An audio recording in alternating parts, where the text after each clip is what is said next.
नमस्कार, मैं निधि सिंह। आप देख रहे हैं नेशनल दस्तक। जाति एक ऐसी व्यवस्था जो कभी नहीं जाती। इसके लिए आप चाहे धर्म परिवर्तन कर लें, चाहे देश बदल लें, लेकिन जाति का जो टैग है आपका पीछा कभी नहीं छोड़ेगा। मध्य प्रदेश के बालाघाट से एक ऐसी ही घटना हमारे सामने आई है जिसमें दुर्गा पूजा होने पे, चंदा ना देने पे 14 परिवारों को सामाजिक बहिष्कृत कर दिया गया। अब सोचिए कि इस महामारी के संकट के दौरान लोगों पे आर्थिक मंदी का कहर टूट पड़ा है, लेकिन हिंदुत्व का जो डंका बजा रहे हैं लोग, उससे उनको फुर्सत नहीं मिल रही है। उसमें कोई भी कटौती नहीं हो रही है। मंदिर में आप पूजा प्रवचन देख ले, घंटा घंटी बजाने से लोगों को फुर्सत नहीं है इस कदर। और अब सोचिए कि एक परिवार ने 14 परिवारों ने 200 रुपये का दान देने से मना कर दिया क्योंकि वो आर्थिक संकट से जूझ रहा था। इस महामारी के दौरान कोई परिवार कैसे कैसे करके अपने परिवार का लालन पालन करता है, उसके दौरान उन्होंने दान नहीं दिया दुर्गा पूजा मनाने के लिए, तो उनको सामाजिक बहिष्कृत कर दिया। आप सोचिए, उस धर्म के लिए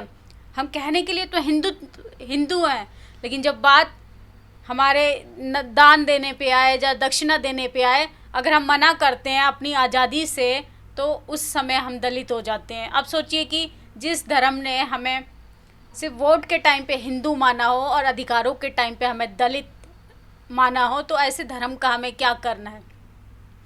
तो आप सोच सकते हैं कि हमें ऐसे धर्म को अपनाने से, या हिंदू धर्म की अगर हम बात करें तो हमें ऐसे धर्म में रहने से क्या फ़ायदा जिसमें हमें जलील भरी ज़िंदगी जीनी पड़े, जिसमें हमारे आत्मसम्मान को गिरवी रखना पड़े।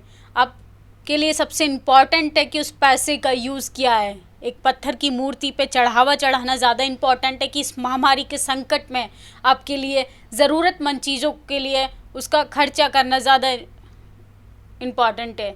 तो ऐसे समाज का, ऐसे धर्म का आप लोग हिस्सा मत बनिए जो आपको सिर्फ आर्थिक आधार पे एकत्रित करता हो, जो आपको सिर्फ पैसे के लिए यूज़ करता हो। आप उस पैसे को अपने लिए यूज़ कीजिए, अपने परिवार के लिए यूज़ कीजिए, अपने बच्चों के लिए यूनिवर्सिटी और स्कूल और पढ़ाई पे खर्च कीजिए, ताकि जिससे समाज में वाकई बदलाव आए। फिर ऐसे सामाजिक बहिष्कृत नहीं किए जाओगे अगर आपके पास आर्थिक सक्षम रहोगे, आपके बच्चे प्रोग्रेसिव रहेंगे, आपके बच्चे एडवांस रहेंगे, समाज के साथ कदम से कदम बढ़ा के चलेंगे। ये सोच सकते हैं अभी किस तरीके से अवधारणा है, चाल है हिंदुज़म की, कि किस तरीके से समाज के कुछ बहुजन लोगों को किस तरीके से पीछे किया जाए। पहले उनको गुलाम बनाया जाता है खिलाकर, और जब वो खाने के आदी हो जाते हैं तो उनको फिर दान उनसे मांगा जाता है। अगर वो दान नहीं देते तो उनको सामाजिक बहिष्कृत किया जाता है। शायद ये चीज़ें आप सोच रहे होंगे कि इस 21वीं शताब्दी में ऐसी चीज़ें होती भी हैं, तो आप अपने आसपास थोड़ा नज़रें घुमाइए। सोचिए हम किस तरीके से परेशानियों का दिन ब दिन रोज़मर्रा की ज़िंदगी में, न जाने हमारे साथ जातीय स्तर पे किस तरीके से भेदभाव होता है। भले ही उसका तरीका बदल गया हो, लेकिन जातीय भेदभाव आज भी कायम है। मैं आज एक पुस्तक पढ़ रही थी, और एक ऐसी पुस्तक जिसने मुझे अंदर तक हिला दिया। ये कोई आम पुस्तक नहीं है। पुस्तक का नाम है, मैं आप लोगों को दिखा देती हूँ, मनुस्मृति में नारी।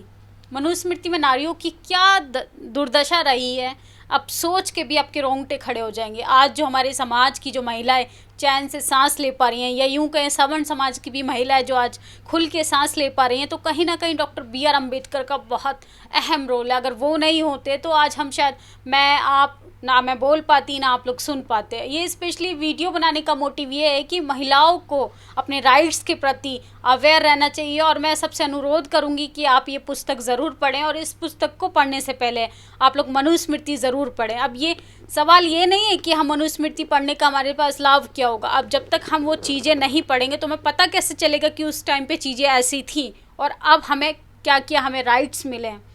तो इसीलिए मेरा ये एक्सपीरियंस है, बल्कि मैं कहना चाहूँगी इसके अंदर किस तरीके से महिलाओं को एक जानवरों से भी बदतर दशा में देखा जाता था, महिलाओं को पैरों की जूती कहा जाता था। ये तो सब आपको पता होगा, लेकिन एक्चुअल में जब आप डीपली चीज़ों को पढ़ेंगे किस तरीके से महिलाओं की वाकई में स्थिति क्या थी, तो आप यकीन मानिए, आप इमेजिन कर सकते हैं उस दशा में अपनी बेटियों को या अपनी बहन को इमेजिन कीजिएगा।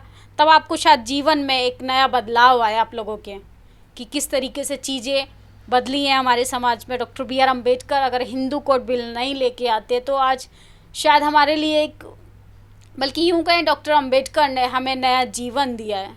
हमें बायोलॉजिकल हमारे माँ बाप कोई भी रहे हों, लेकिन जो हमें जन्म दिया, सामाजिक अधिकार दिए, सामाजिक रूप से जो हमें जीने की आज़ादी दी, हमें बोलने की आज़ादी दी, जो कॉन्स्टिट्यूशन हमें देता है।